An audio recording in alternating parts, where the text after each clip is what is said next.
My cat finally joined me. All right, the time has come. We are building a character. The first thing we need to start with is the character sheet. When I first started playing D&D, it is something that overwhelmed me a lot. It overwhelms my wife. It's hard to understand if no one thoroughly explains it to you. It is something that needs to be known. I really wish someone explained it to me when I first started playing. So that's what I'm doing. I'm gonna try and explain it to you as thoroughly and as simply as possible.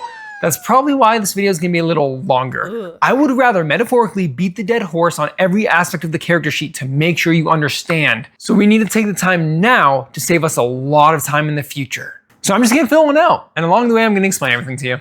Another side note, just so you know, I recorded this at my desk with a different microphone, and I didn't prep all my filters and everything, so the audio quality is a little cringe. Don't worry, just focus on what I'm saying, and you'll forget about the audio quality pretty quick. So let's go to Ryan at the desk.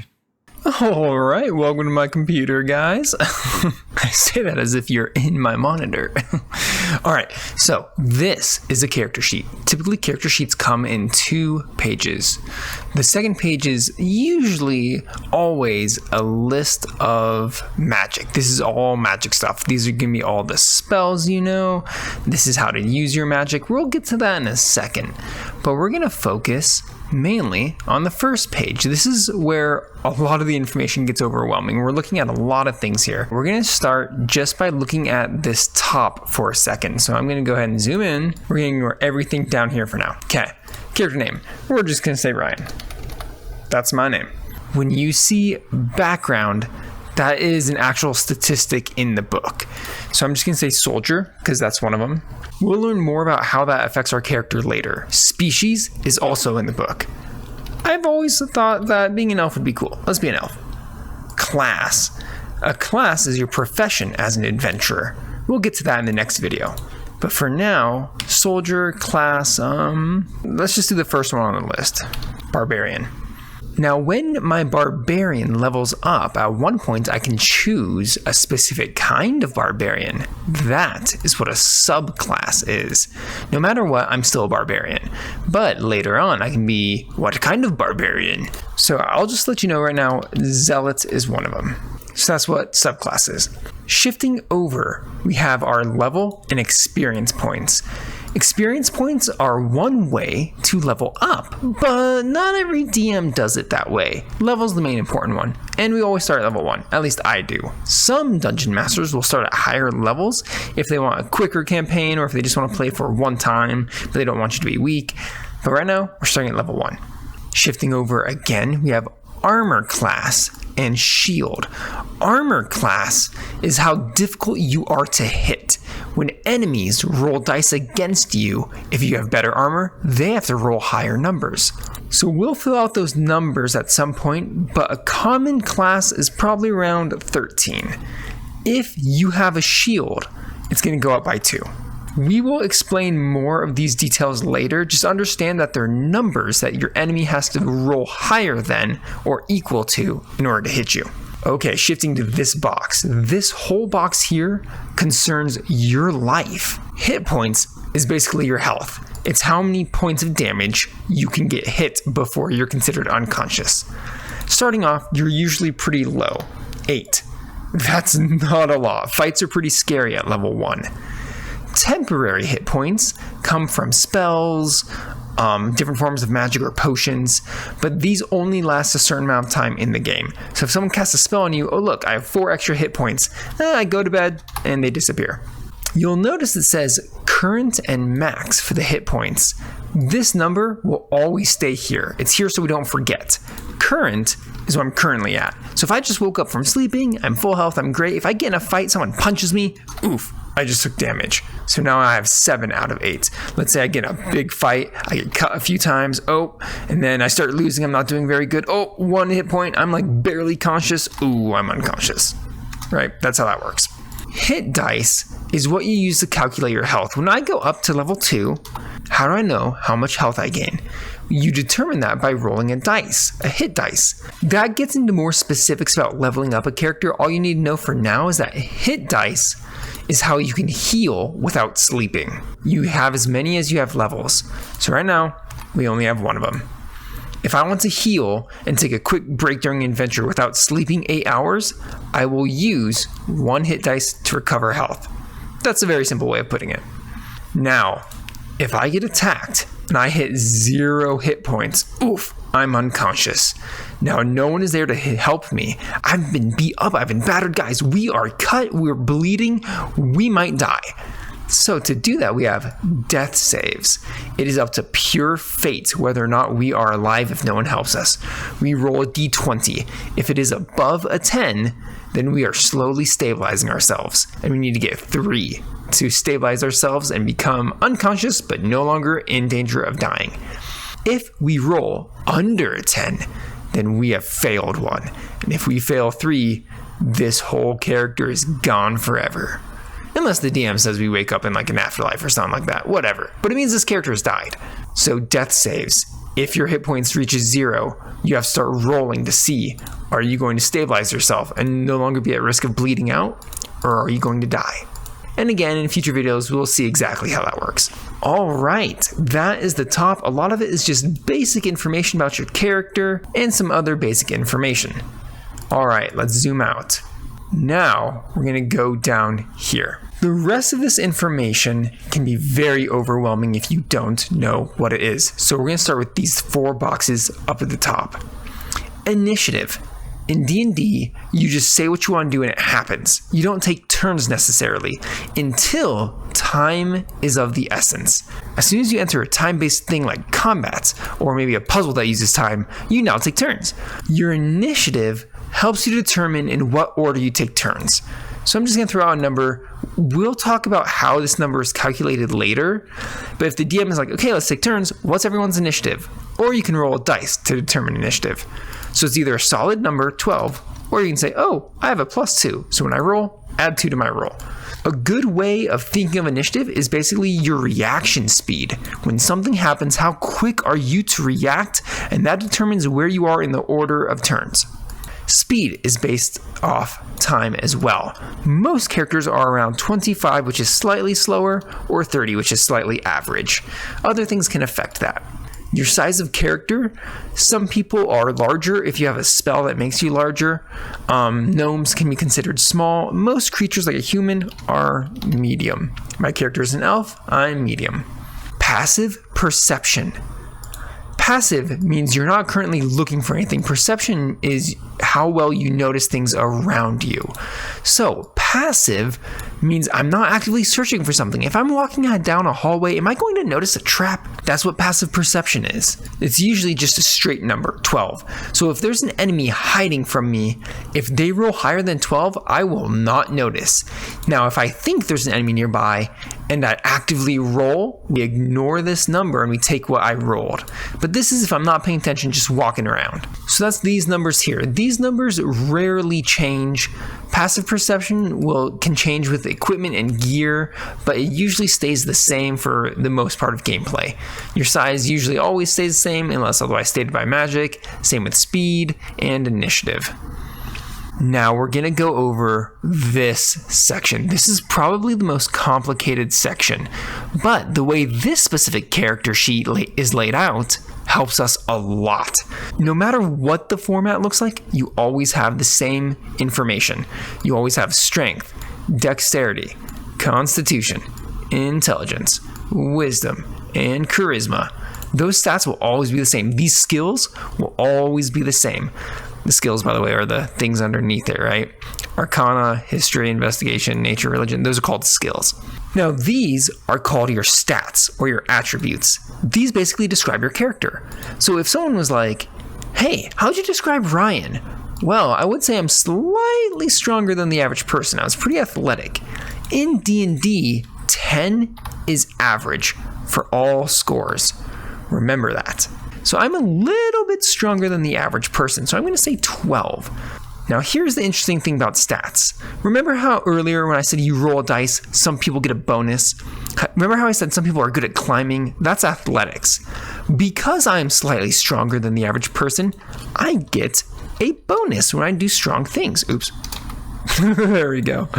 So if I'm climbing, I get a +1 because I'm slightly stronger than the average Joe. Intelligence.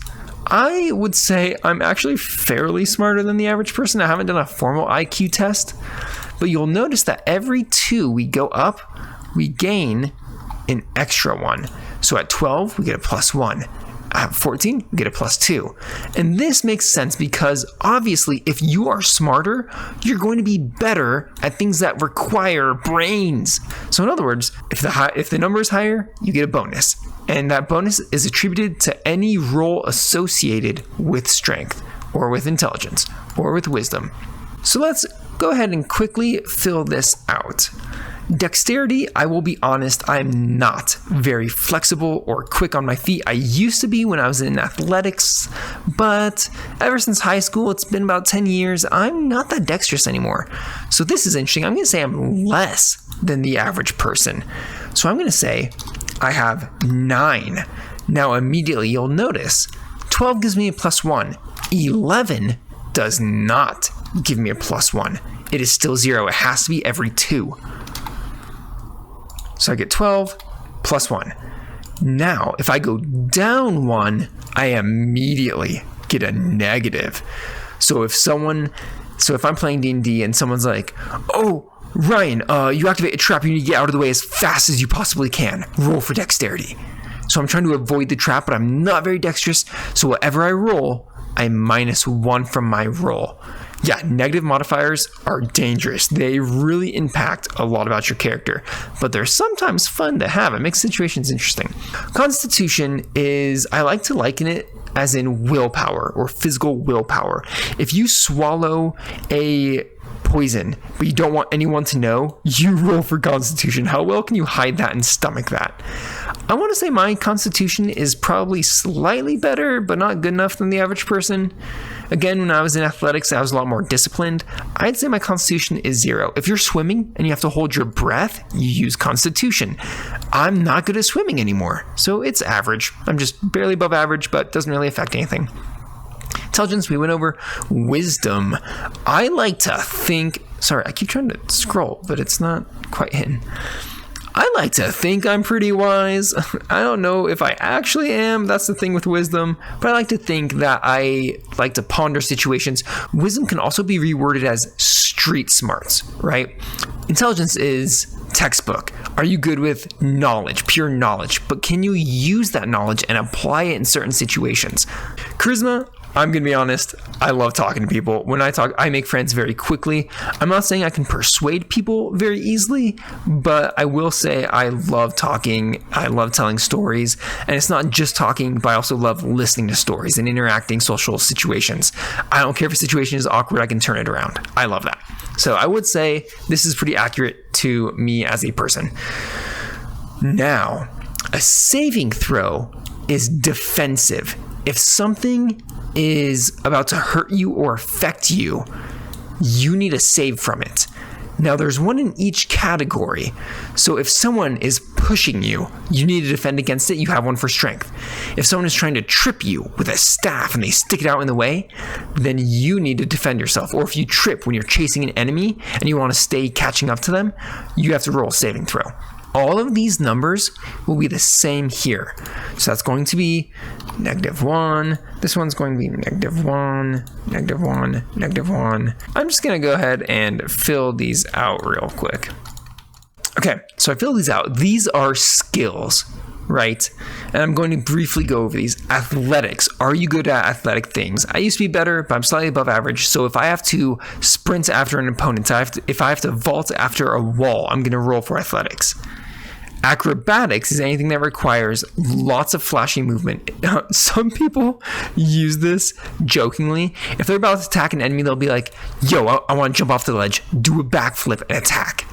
And the DM will be like, "You want to do a backflip legit?" And they'll be like, "Yeah, I want my character to do a backflip." And they'll be like, "Okay, before you attack, roll for acrobatics. And if you fail, you can't attack." And even though that's like dangerous because you might miss your attack, people are like, "Okay, YOLO, let's do it." Sleight of hand is how sneaky you are at hiding, grabbing things, kind of like a magician. Sleight of hand, exactly what it is. This is dexterity because it requires finesse of your fingers, your hands, your arm. So if you want to pickpocket someone, you use sleight of hand. Yeah, no, I'm not very good at that. Stealth is how quietly you can move. If you don't want to fight and you want to sneak past someone, you use stealth. We already talked about Constitution, so a saving throw might be, again, if you're poisoned and you don't want to take damage, you want to try and stomach it down, then the DM might be like, okay, if you don't want to puke it up, then roll a saving throw. Intelligence. Arcana is your knowledge about magic. History is your knowledge about the world and non-magical things. So if I want to recall the name of the Baron we met in the last town, I would do history. If I want to remember what a certain artifact does, if I've ever read that, I would roll for Arcana. So they're both kind of like remembering things. One is just more physical, tangible, one's more magical. Investigation. This is if you're trying to find information about something. If I walk into an inn and there's been a murder, then we're going to roll for investigation to find clues. Nature. Now, nature's interesting. You'll notice that survival is down here in wisdom, but nature is up here in intelligence. So if I want to recognize a bird and see if it's dangerous, let's say a giant 12-foot bird lands in front of us. Is it dangerous or friendly? I'm going to roll for nature. If I want to start a fire, I'm going to roll survival. So these are like physical skills. If I want to track something, if I want to use my knowledge about nature in an applicable way, it's survival. So it's under wisdom. Religion. Very similar to Arcana and history, religion has its own set of skills. It's its own skill. There's not much there. It's just recollection about religious stuff. Let's say you run into a cult member who's kind of friendly, but they seem like they might be dangerous.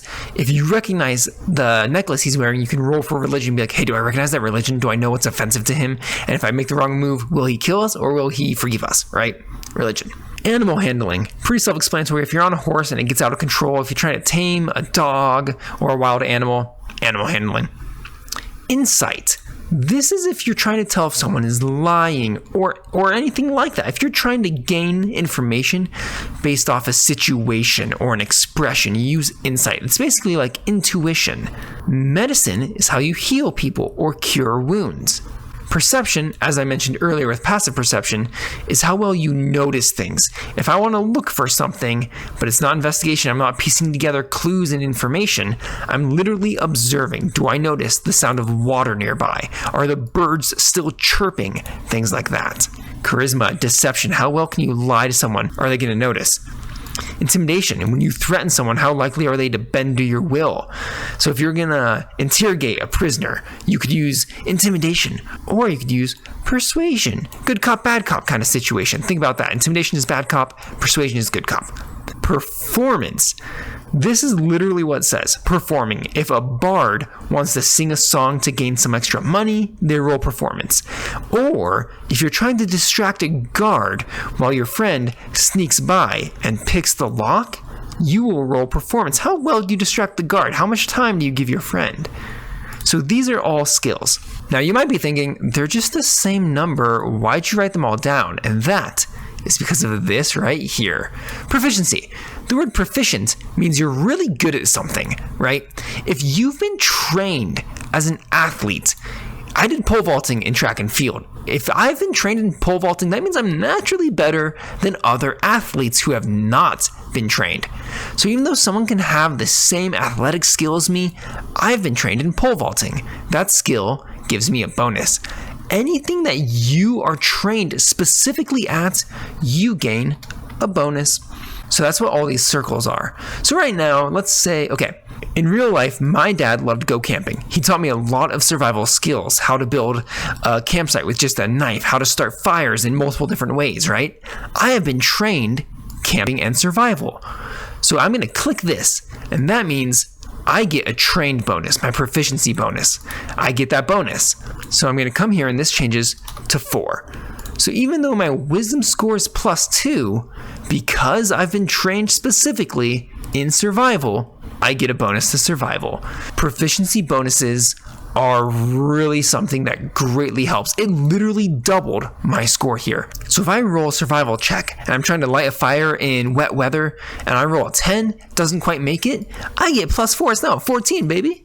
So I'll say definitely, if I'm talking to someone, persuasion, yeah, I'm really good at persuasion. I'll say 5. Diffusing situations, I'm good about that. So proficiency bonuses help your skills.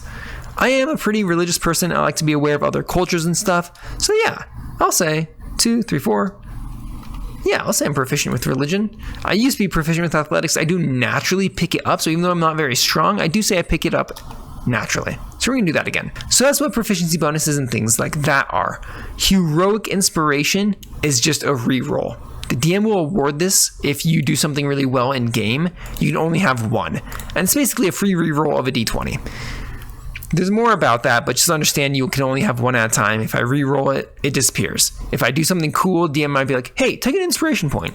Boom, and I gain that. The best way to be familiar with all of these is to play, is to build characters, build more characters, just practice, and you will understand how the system works more. In summary, what is your attribute? Are you strong? Good, you get a bonus. Are you trained in something? Good, you get an extra bonus.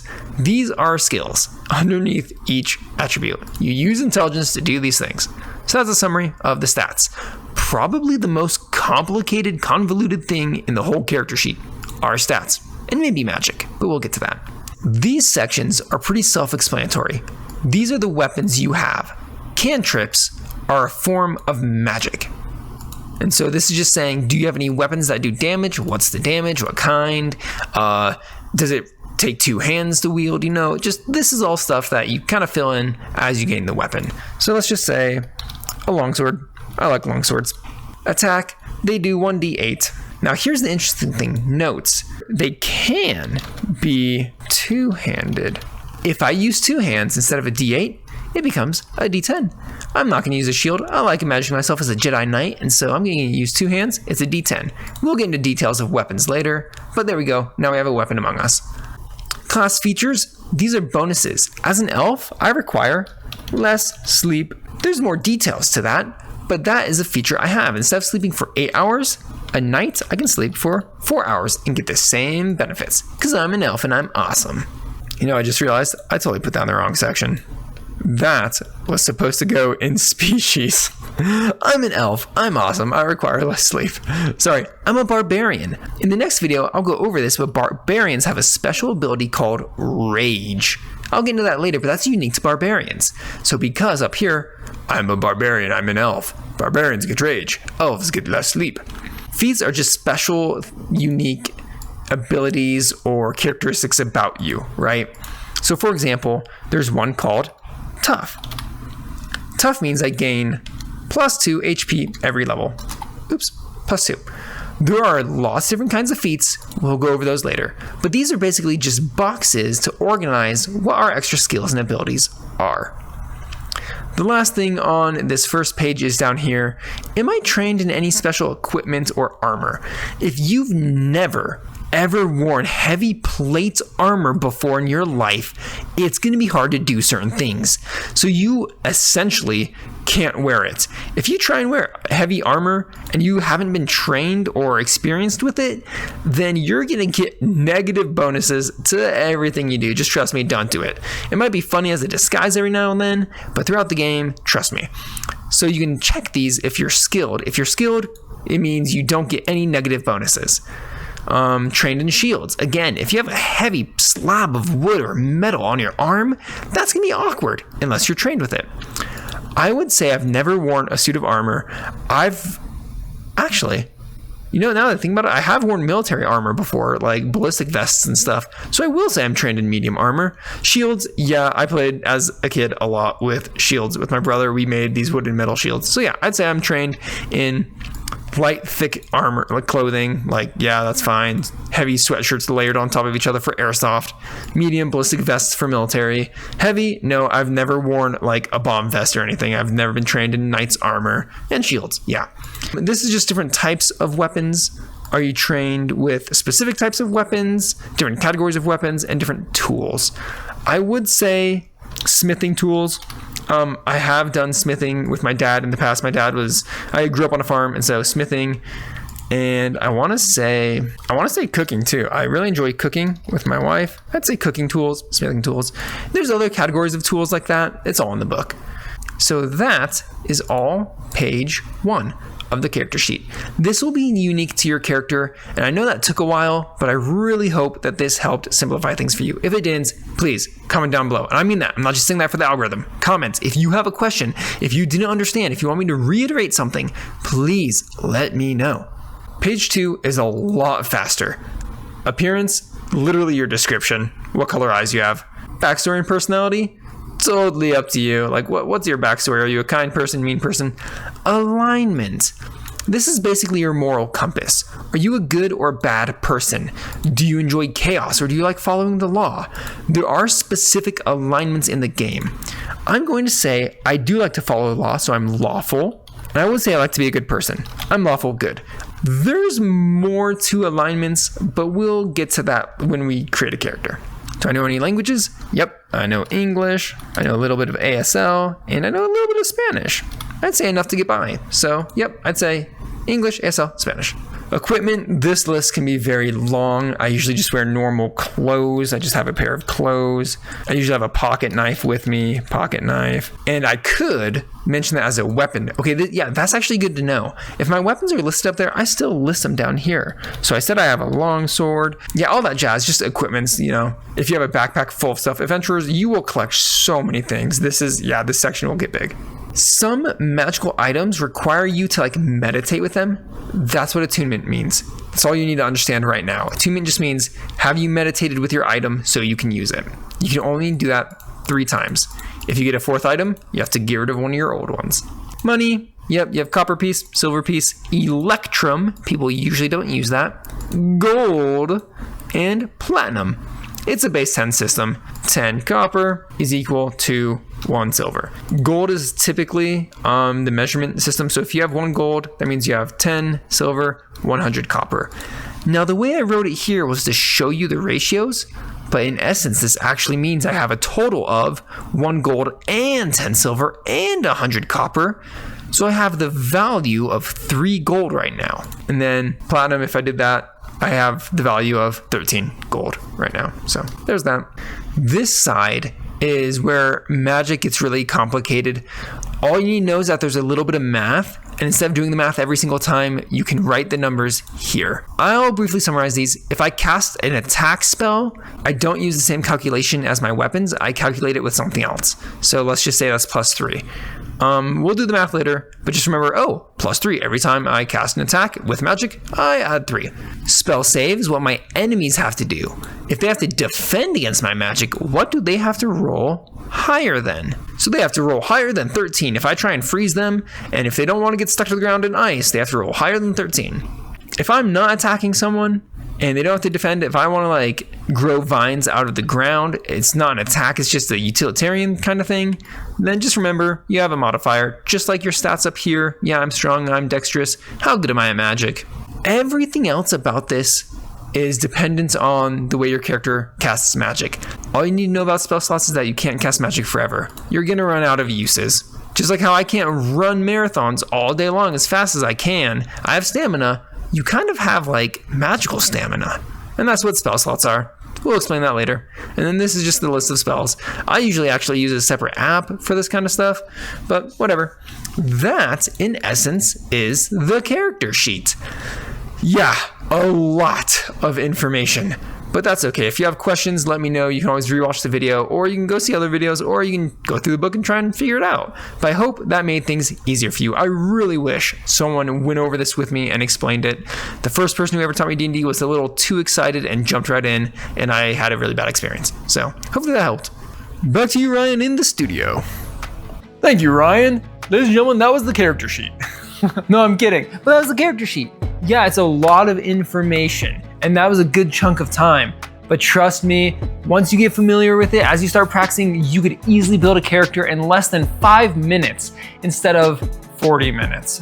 But thanks for joining me, guys. Next time we'll talk about classes, but until then, enjoy the rest of your day. See you around.